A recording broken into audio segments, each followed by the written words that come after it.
So we got this Chevy Cobalt, not sure what year it is. I was told that it dumps fuel when you try to start it and it doesn't start. I have a very good feeling that it's going to be right here at this back tire. It's almost always at the back tire. This is an LS. It's usually somewhere right around here that they break. The lines rust out. I was hoping to be able to see it.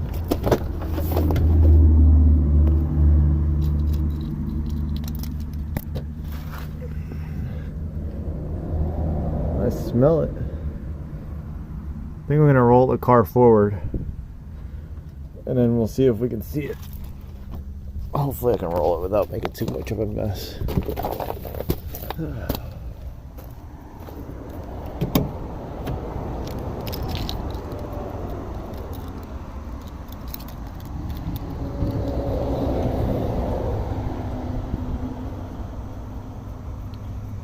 Oh, you know what? I know what else we can do.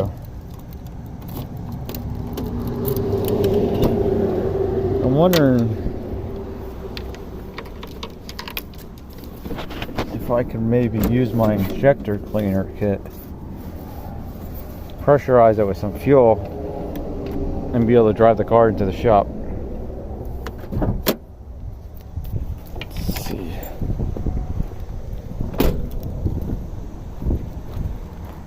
I don't understand tow companies.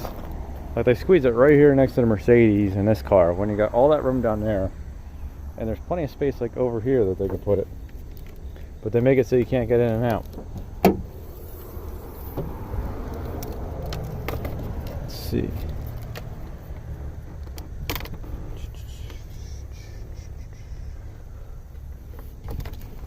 Can't see the end of the fuel line.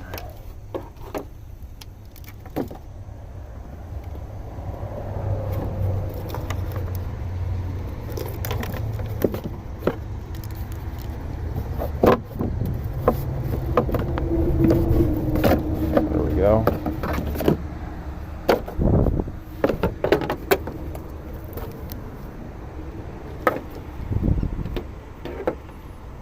So I think we might be able to do it.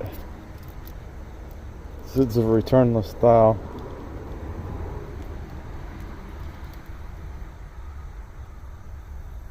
I'll have to go get my kit and we'll look at it. I always wanted to try it, but I never got a car in to try it. But today I don't have anything else to work on. So guys, we're back with the Cobalt. So what I did was I filled this half up. It's like right around here with fuel. And then I put just under 770 psi of air in here. And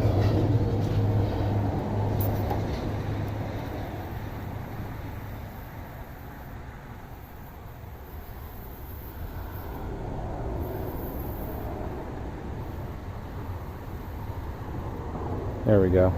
So that's what it's at with the fuel rail full. So what I'm hoping is this will be enough to move the car over to the garage. I pulled the relay out for the fuel pump, so I'm hoping that the fuel pump doesn't turn on from oil pressure or anything, so we don't dump fuel everywhere. But I think this should be enough to get over there. Now with this much air, it'll actually make this run longer than if you fill it up like all the way up to here and then fill this with air, because you have more air.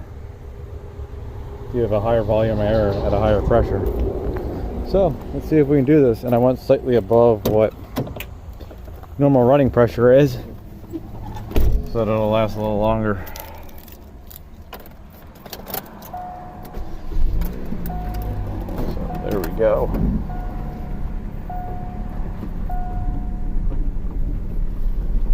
Oh, look at this. This works great. Should have did this a long time ago when people bring in cars with bad fuel pumps.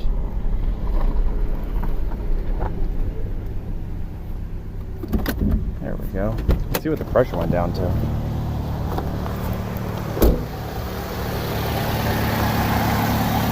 Oh man, this doesn't drop fast at all. See, the fuel line's completely disconnected. Make sure we're not leaking anything all over. No, we're not leaking anything right now. Oh man, I didn't realize it'll last so long.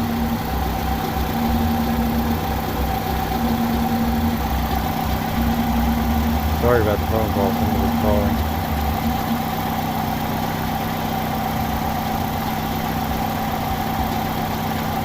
Yeah, I think I might do a test with this, like start up a car and just let it run and see how long it'll run for.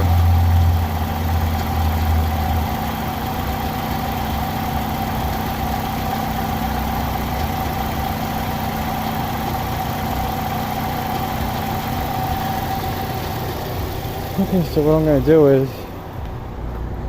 I'm going to check up the side of the car, see if I can get under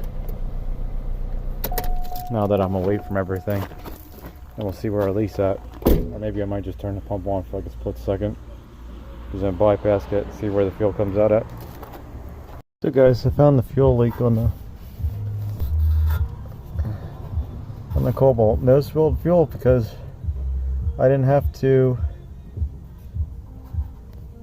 have to pump fuel through it. Look at that line. It's all wet right there, and it's all rotted away. The whole line's in bad shape too. Look at that. The entire line all the way over to the fuel filter. And it's probably nice.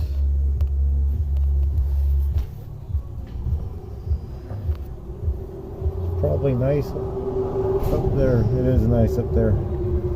Yeah, they usually rust out right after that bend, where it bends up.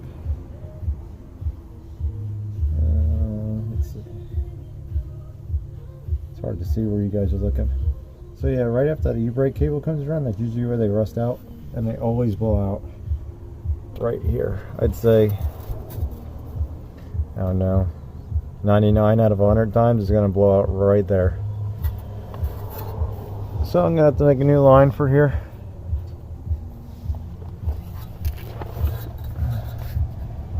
That Evap line doesn't look too good either. So I might have to make the Evap line too. And then there's a section up there. I'll have to go in from the side. There is a section right there that's a little rusty. It might still be really solid. I'd have to look at it. Go up there next. Guys, here's the line in the front. Doesn't look too good. So I think I might have to see what's available, but I might just piece it here and then go back, go all the way to the back and go up around, because I'll usually flare them and then I'll make new pipe embedded to fit.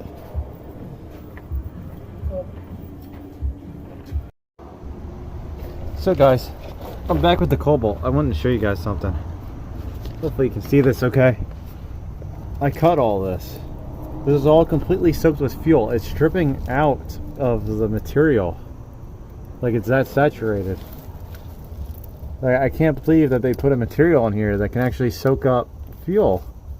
Like, I'll pull it down now. I didn't want to pull it. Look at that. Like, it is just completely soaked. I can't believe they put a material in here that gets soaked with fuel. I don't even know really why they put the fuel lines in that. Like, I know there's an exhaust here, but for years GM has always run the fuel lines like that, and it never caused an issue. And now what sucks is, like, you have to cut all this off because you can't slide it off. Oh, and here, get the lines all apart back down here. Looks like it's only the fuel line. I think it's the fuel line. Let's see. Yeah, it looks like it's only the fuel line that's really bad down here. So I can piece the Evap up farther, which will help organize things. But you can see, like, right here is where it's really bad. I don't remember ever seeing the Evap line that bad on a Cobalt. I think it's usually just the fuel line. I could be wrong. But I'm going to cut the rest, and then I'll try to pull it all down on one piece or maybe two pieces. I'll try to keep it the same so I can bend new ones exactly the same way they're routed.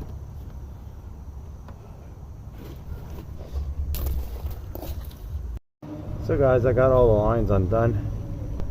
You can see the line in the front there going towards the outside. So when it's really rusty, if you follow that back, see if we can zoom you guys back out, ends up being this bottom one. Wait, oh no, it ends up being the top one because that's the field line right here. And our brake, I don't know if you guys can see it or not. There we go. Right there's our brake where it's all rusty and wet. Might be a little hard to see. That's the brake. And then it was pretty nice back here around the bend. And then over here is where it gets all rusty. I've been trying to figure out how to get this line off. I might have to replace it. I have the tools to replace it. Let's see. Off the fuel filter.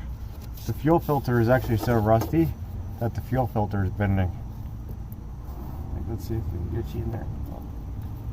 I don't know if you guys can see that. Like the fuel filter is actually collapsing. I tried squeezing this. I tried squeezing with pliers. Can't get it. And there's no way you're gonna get that off the end of the fuel filter. I ordered a new fuel filter. I plan on taking the fuel filter off with it. So I'm gonna have to see where I can cut it. I may cut the line up here, at the top, somewhere. So I can snake that end out and then snake this thing out, and then I can pre-bend the line. So we'll have to go from there. So that's where I'm at, and I have the Evap line off.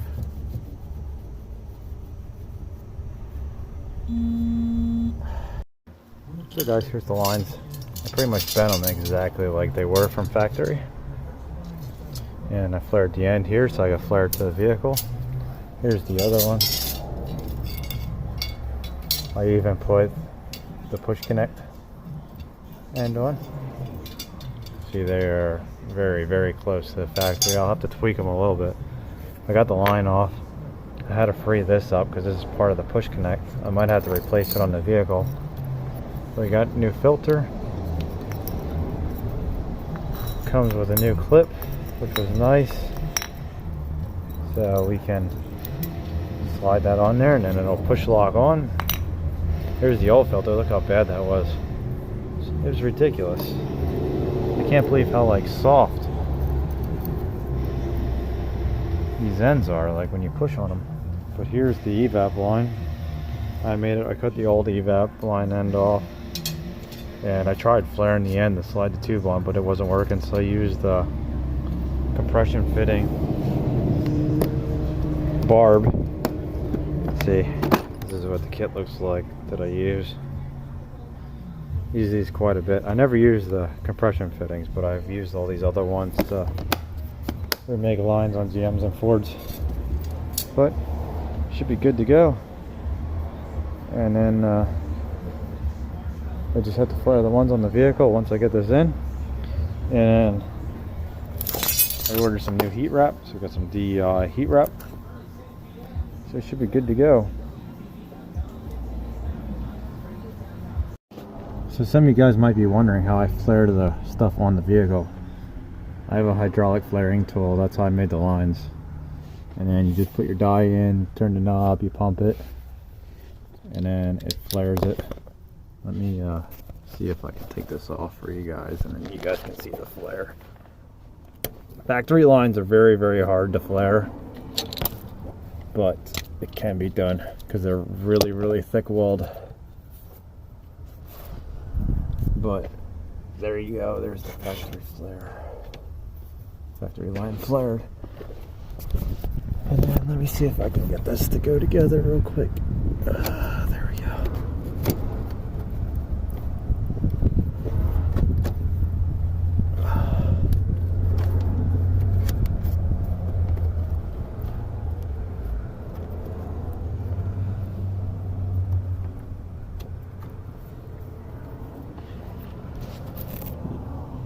Yeah, I'm gonna have to get under here and try to line this up then, because they're a little mismatched. Because I think the end of this got bent a little bit when I was flaring it right here. So I'll have to straighten that, and then we should be good to go here. And I just gotta do the back one. But I didn't know if you guys ever saw one of these flaring tools. See, here's what it looks like. Like I said, you just take your two die halves, whatever you're doing, stick them in there, and then if you're doing a bubble flare, put that in. That's it. Well, inverted bubble. And then you can put your cone in.